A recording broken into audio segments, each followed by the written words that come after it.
Hello and welcome to Honest Trailer Commentaries for Doctor Who Classic Edition. I'm Spencer J. Gilbert. I'm here with the unluckiest man in the world, Dan Murrell, who drew the short straw and had to do all the classic stuff.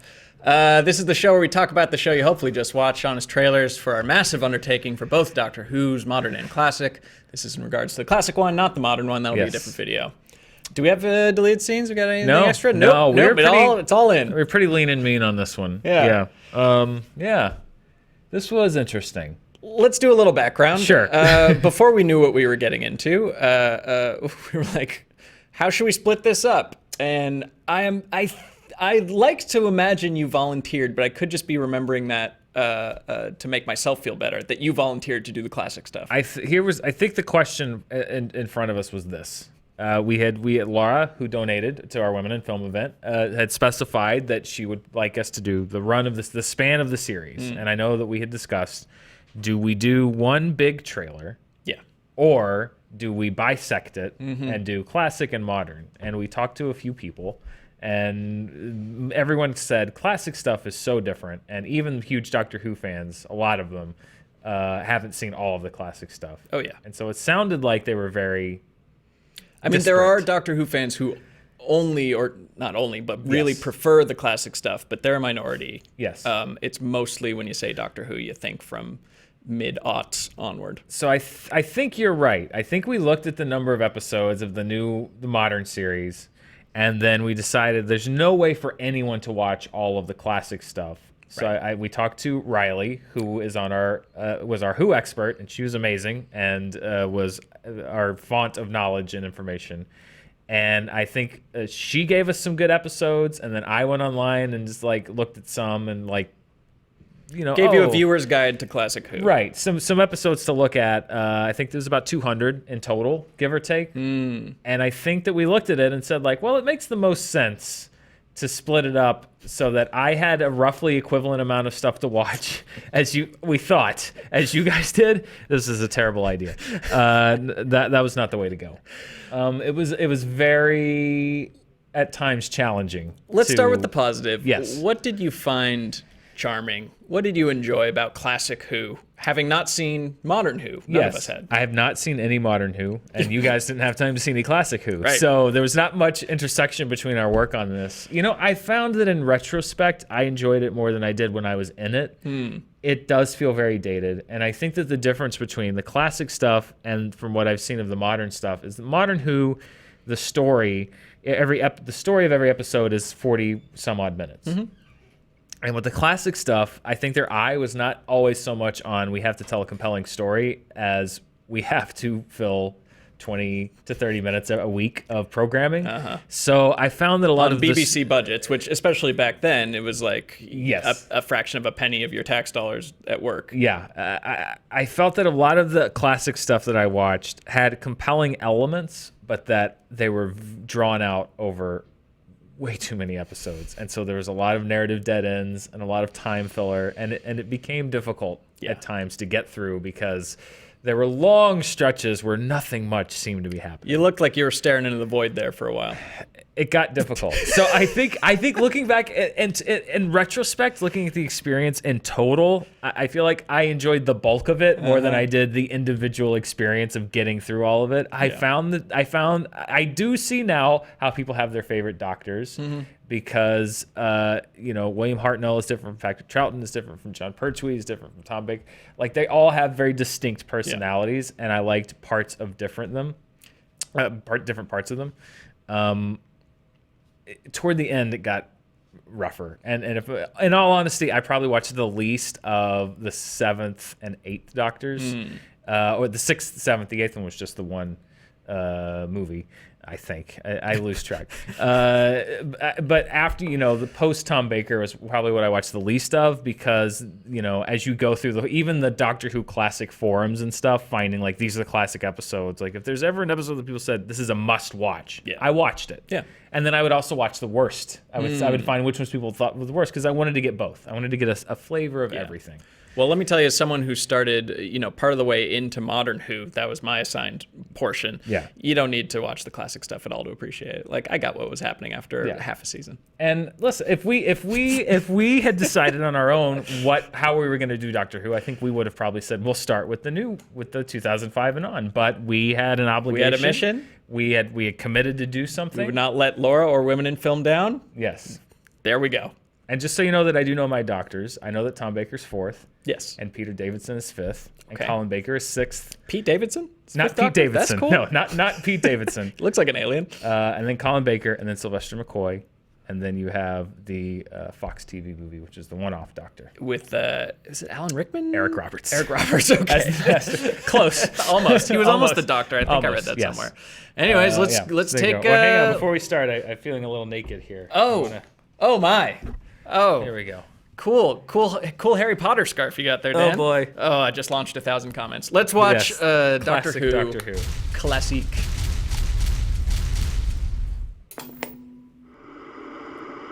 You look adorable, Dan. Thank you. You know his name. I'm the Doctor. You know his face. And you know his mission. Always search for truth. My truth is in the stars. It's very Unless you're whimsical not from the United Kingdom, then you probably don't know any of those things. Now, relive over 30 years of classic sci-fi television that will determine once and for all if you're a fan of Doctor Who or a Doctor Who fan. Yeah, pause. I think Pause. that's all the Doctor Who fans around the office. It's like even like, yeah, I love Doctor Who. It's like, oh, you seen the classic stuff? No. I have not seen that. No. Like, oh, okay, yeah. I would often go to like some of the people in the office that are just like, oh, I love Doctor Who. I'm like, can you help me out because I'm trying to figure out something around. And it's like, oh, I haven't seen the old stuff. I don't know what that is. No, I don't know what that is. Yeah, I guess it's like people who they're Star Trek fans who haven't seen, the first series. Sure. That's fine. That's you can fine. still be a Star Everybody Trek picks. fan. You can still be a Star Trek fan. People have their different little fandoms, and the distinction I'm making here when I say it's in terms of you're a fan of Doctor Who or a Doctor Who fan, I feel like if you have seen every episode of the old series, you are a Doctor Who fan. Oh yeah. I mean, not to gatekeep, but I think no one can take it away from you that if you've seen all the classics, if you put in the time and effort, that does not diminish the fandom of someone who has not. But I think that's the distinction. Just like, hey, I'm a fan of Doctor Who. I've seen a lot of the. That's great. But if you have seen all of it, like you are a Doctor Who fan. It's a merit badge. It's an endurance test. It's like getting into Hall H. It's like one of those nerd rites of passage. But few attempt. It's Nerd Everest. It's up there. It is. It's seeing every classic Doctor Who really episode. hot in this room. I'm not ashamed of this. I'm just gonna we'll just drape it. Because you have to really seek out. Well, we'll talk about that later. It's not easy to watch. It's not easy to watch. Keep going. Classic Doctor Who. I like the theme song. Meet the Doctor, a Time Lord from the planet Gallifrey, who travels through space-time in a machine called the TARDIS. And if that's already too weird for you, tap out now, because it's about to get a whole lot weirder. We're on the planet of the cheetah people, intelligent carnivores. Journey That through is 3 true. decades of adventure, as the Doctor, keeps things fresh by regenerating into new bodies every few years, like the crabby old man Doctor, Who doesn't shut up? So who's your favorite the Doctor? needle haircut childlike Doctor, You caused me a great deal of trouble. Good. I'm very glad to hear it. the snake That's a good question. I have not seen the totality of everything, but I feel like I saw enough of all of them to get a good flavor of them, and it actually kind of I felt the most kind of drawn to because they were sort of 70s cheesy fun. I liked the John Pertwee episodes a lot. I don't know if he was my favorite, but I liked that he was kind of the swinging bachelor we're about to see in the snake tat kung fu Doctor. I think Is it Vesuvian Kung Fu? But he has Venusian yes. jiu-jitsu, I think. I thought Patrick Troughton, who you just saw, had a very, I think, from what I've seen, his take on the Doctor was the one that has still sort of trickled down to what is happening now. Mm-hmm. Tom Baker, I think, had a lot of the best story behind him as far as like resources, and it was sort of in its heyday. I think that's when it had its most watched episodes was during his run. And then post that, I thought it tried to find its voice for a minute and never really succeeded. And it was weird, but it's kind of like the show for a while. It seemed to sort of just be like coasting on being Doctor Who, and then the Fox movie, and then Good for the UK for, they have their hits and they're just going to ride them until the wheels fall off. It's like Doctor Who, like, we'll just keep making it forever. James Bond, we got a good character going here. We're not going to ditch this. Yeah, it went from, 63 to 89, I think. Then they tried to bump it up again in 96. That didn't work. And then 9 years later, here we go again. Yeah. And we're still going. Never surrender. Never surrender. All right, let's see the rest. Added Kung Fu Austin Powers Doctor. John Pertwee. Physical specimen. This is what most people think Tom all Baker. of classic Now, Doctor Who K9, is, Doctor. Pause. I didn't have a lot of time to get into K9. Because K9's got, I think, its own spin-off. K9 and Company. It definitely has a song, which was one of the better things I've ever heard. K9 and Company, which gets a little bit of a name drop at the end of this. K9 was one of the Doctor Who characters that I'm sure people pops up in modern pops up in modern here and there, and for classic Who fans is a very big part of the show that doesn't really get much in this trailer, and that's just simply because, again, the breadth and scope of this thing. Yeah, you really got to pick there were some things that I could not go as deep into as I wanted to, and one of those was K9. Yeah. So K9, I'm sure for classic fans, they would have wanted this trailer to go very deep into K9 and the fact that it's a noisy machine that never works. There was just like the TARDIS. Exactly, just like the TARDIS. There came a point where I just had to say, like, I've got to get through this, because it had been months and months, and many pages of notes, and it had to. It just had to. I had to stop at some time. point. You have to put pen to page. Yes, and, exactly. And get this baby out. So I apologize to K9 fans. It just wasn't quite enough. All right, keep going. Is Doctor. Have a jelly baby and don't forget to brush your teeth. He seems nice, Doctor. He was a very pleasant fellow. Splendid. See the guy with the Kind of celery on arrogant his even for the lapel? Doctor, Yes. Doctor. A noble brow.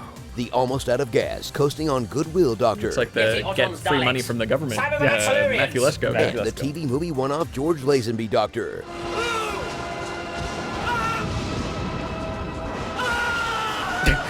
But no matter which Doctor is operating the TARDIS, one thing remains constant. He is either the most overrated or underrated Doctor of all time, in either the most overrated or underrated era of the show. We've already got a okay, taste of look, this. getting Doctor Who fans to agree on who's the best Doctor is like trying to watch every episode of Doctor Who. It's pretty much impossible, so why even try? Yeah, pause. Watch I the found, again, as someone who was looking for, I gave up very early on this. I was like, what are some consensus episodes that are like the best of the show? Or conversely, what are some consensus episodes that are the worst of the show? I found very quickly that that was not going to happen. Nope. Because every different era of Who fandom has episodes that are the best. Yeah. But the other side of that fandom will tell you why those episodes are overrated and are actually not that good, and why these other episodes are the best. But then that other side will tell you why those episodes are terrible and you shouldn't watch them. Straight on through modern, you can find the most vitriolic, hateful things written about each Doctor and each companion, followed by why they're without a doubt the absolute best thing to ever happen to Doctor Who.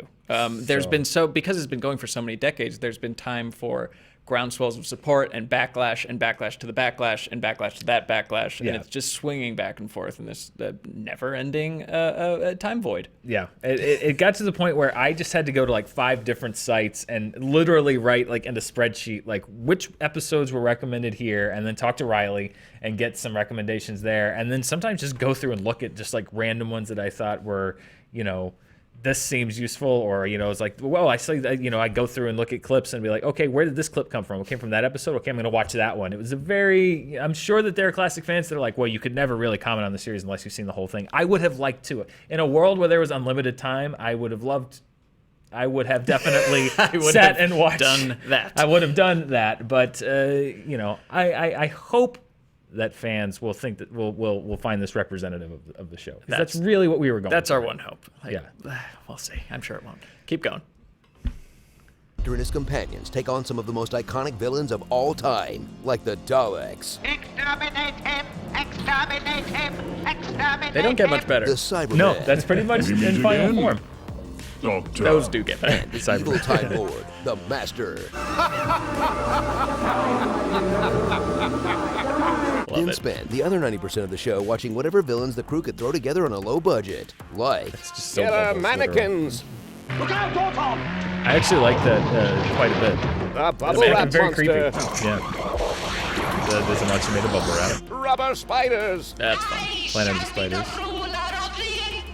the final John Pertwee story, I believe. The Gimp from Pulp Fiction. I will pay 8 kilos for the That is next from the final Peter shipment. Davison story. A series of dudes with buckets on their heads. 'Tis a devil from hell. The inflatable plastic Siluria. chair of This was a doom. good one. And some villains that it sounds like they're just making up on the spot. They're daemons from the planet Deimos. Watch them face sure, off whatever. in stories serialized across 3, 4, 6, or even 10 episodes. Jam-packed with enough plot to fill maybe 2. We know that owls are able to live on the surface and that they must have found immunity. Perhaps it is a drug. Is it failing them now? All right, pause. Yeah, I think Modern Who kind of alleviates this, although there are 2-part episodes a lot, but for the most part, they're season-long arcs. So in a 40-something minute episode, you'll have 30 minutes dedicated to the story of the week, and 10 minutes will be like furthering something that will pay off in the finale. Sure. In this case, you have a storyline like the Dalek invasion of Earth, which I believe was 6 or 8 parts, which has a great story, which is that they land in the UK. They always land in the UK. Oh, always. They land in London, but it's in the future, and the Daleks have invaded, and they've taken over the planet. Great story, and this is a First Doctor story, and it ends in a really compelling way because he leaves his companion Susan, his granddaughter, there, strands her, but because he thinks that she's going to be happy there. It ends great, and it's a great setup, but in the middle, there's a lot of episodes where like the whole episode is literally just they get captured and they get uncaptured, and that's it. And then the next, and so there's very little, it's just a lot of wheel spinning, it seems like. So that was my biggest hurdle with this. It wasn't that I didn't like the source material or the performances, it was that it moved often at a very glacial pace, Yeah, I which made it wonder very what hard, by the- the way, to binge and get through a bunch of it quickly. We'll ask Riley, but I wonder what the release schedule was like for this classic stuff. Because if It was they're, like, weekly. Weekly? Yeah. Okay. Every week. And they just had to fill a lot of time. A lot of times it seemed like they just sort of needed to fill that space. Yeah. I mean, it almost feels like the days of like radio plays of just like, this week the Doctor is in the captivity of the Daleks. It is very serialized. Yeah. It's very serialized, and I'm sure that part of that is at that time that was just how things were done. But I think with a modern sensibility, and I think partly when you have a person like myself who is looking at 175 more to watch, you get caught in the middle, and it just seems like a bit sluggish. Yeah. At times. Yeah. Well, it's a labor of love, or Yes. at least a labor. Keep going. Come on, Whovians. Even you have to admit, this show is very deliberately drawn out. Witness the paradox that is classic Doctor Who, a show that's both timeless and completely out of date. What you need is a jolly good smack bottom. Thrill as it seems to predict future phenomena like the Matrix, Goth must have his own link with the Matrix. the Borg, It's a crazy amount of things That they nailed, yeah. those are the Cybermen. Stephen King, I shall have to go to the Dark Tower. and B-movie, According to classical aerodynamics, it's impossible for a bumblebee to fly. while also being completely inappropriate for modern times. Odd thing, I could swear he was a Chinese. And I feel no pain. The opium. They're all Chinese? Gutter scrapings of Shanghai. And one midget. And that's just from the episode The Talons of Wing Chiang. I understand we all look the same. Wow. So Pause. that is one of those episodes that is, according to some Who fans, the pinnacle of Doctor Who of all time. The best story ever told on Doctor Who. And then you go Wow. to another one and they're like, nah, it's not that good. Right. It is 100% full of issues. Sure. Again, that is kind of the crux of like classic sci-fi storytelling, and good lord, could this be any more out of date? Yeah, I think they forget a lot of the time, at least in modern, that I guess he's kind of all-knowing, but at the same time, it seems like they forget that the Doctor is an alien a lot of the time, because he's always cracking like Earth jokes and has Earth prejudices, or at least knows about Earth biases and stuff, to the point where he's like responding to the minutia of, oh, well, she's a Scottish girl, and you know how Scottish girls are. It's like, you've been across the entire universe. Why do you know so much about the UK in the late 2000s? It's yeah. I guess he just knows a lot. He's there all the time. Yeah. I mean, there's one where like I wonder though, because they're like the most I think the most viewed episode of all time was an episode called City of Death, but it takes place in Paris, and the doctor, I almost did it. Yep. The doctor says, this is the best place to vacation in the galaxy. It's like, wow, like that must suck if you're watching that in the UK and the doctor's talking about how France is the best place. Well, that must suck for like kids who wanted to explore the galaxy. They're like, oh, I guess I'll go across the channel, and like that's really the best hope I have. Yeah. The rest of it sucks. Yeah, and then they traveled back in time to find Leonardo da Vinci because there was an alien who had split himself across time and was present in multiple different. Yeah. Oh, it's a crazy if show. you're ever a historical figure, you will have crossed paths with the doctor. It was Julian Glover, and he took off a mask. Like my teacher was an alien, and he had like a green face underneath. Like, Da Vinci? Yeah. Well, no, he was friends with Da Vinci, and he was keeping him captive, if I recall correctly. It was a pretty crazy episode. Fun. Or stories, not one episode, it was a story, serial. Yes, excuse me. Oh. So if you like TV shows that you can easily kick back and watch on Netflix, then definitely don't start watching Doctor Who. I am confused. As this completionist nightmare will send you scrambling to find episodes that the BBC erased decades ago by hunting down dozens of DVD box sets, animated recreations, and audio plays, while you same secretly person pray that did that all those of it do just Archer? magically turns up like those episodes from Africa. Pause. But Those animated recreations are so strange. That's one of the official, like it's on Okay. BritBox, like that's one of like the official ones. There's other ones that fans have done that are animated. There's some that are. There was one that I was watching. I'm just kind of watching through because what happened is literally they were erased. Like there was a time when the BBC was like, okay, we aired it, we can just erase it now. And so all that survives is audio. So sometimes you'll watch an episode and it's just stills. I was watching one and it was just like, oh, they have no video. Production stills or just like random video stills? stills from previous episodes Okay. that sort of illustrate what characters are talking. Yeah. And then, like we say, the radio plays. There's a bunch of novelizations, recreations, restate. It's truly insane to try to piece together every single story from every single Doctor, and particularly the first Doctor and the second Doctor. So many of them are just gone forever. That's incredible. Just vanished. It's almost, it boggles the mind to think of in this day and age of like a television show could completely disappear. But yeah, it'll probably happen more and more when we switch over to streaming, when people just like, we pulled it from the service. We don't have a backup, or maybe it's locked away somewhere in some vault. But I mean, there are films that have largely, films that didn't make the jump from VHS to DVD or from DVD to Blu-ray or streaming. There are movies that, oh, I'd like to watch that movie. You can't find it. Yeah. It was never produced for whatever reason in a different format. So, but not erased completely. Is there some, annex of the London of the Tube or something where like someone dropped a parcel full of Doctor Who episodes? Well, we talk about there was a storeroom, and I believe it was Nigeria. Sure. A few years ago, where they found Yeah. like 13 episodes. It was like a satellite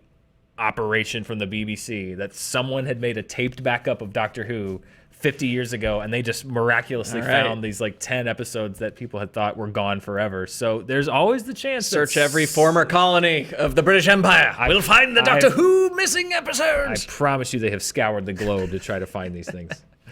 All right, keep going. if you do somehow make it through all 26 series, specials, and TV movies, then answer me this. Why do Doctor Who fans get so angry every time people call him Doctor Who? I'm the Doctor. I keep telling you that. When that's what the show called him for 18 years! You don't understand. I knew you wouldn't. Never mind. Starring easily defeated Daleks. Oh, this is great.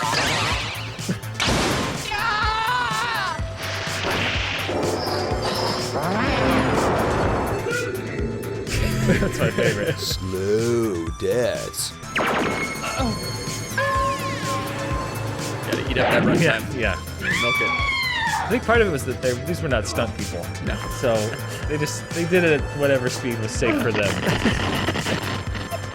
Convoluted plots. You think for one moment that I forget that I bear the lot sacred of the blood of the episodes. Francine Grig. Talking about lots of different words. There's literally nothing else like this to watch. The for more most the of the time. Tux will doubt you, the more you must convince or fluff Hard that for you are your Tuxer. old nerds. Bad fight scenes. You had to be like really into trains. You didn't have like a lot of TV and film. Nice to see you again. Monkey punch.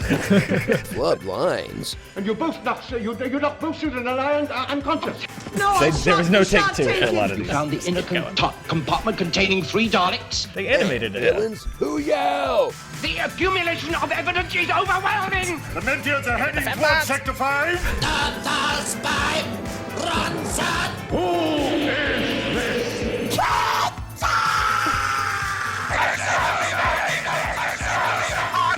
So this is my personal favorite. Yeah, you love this clip.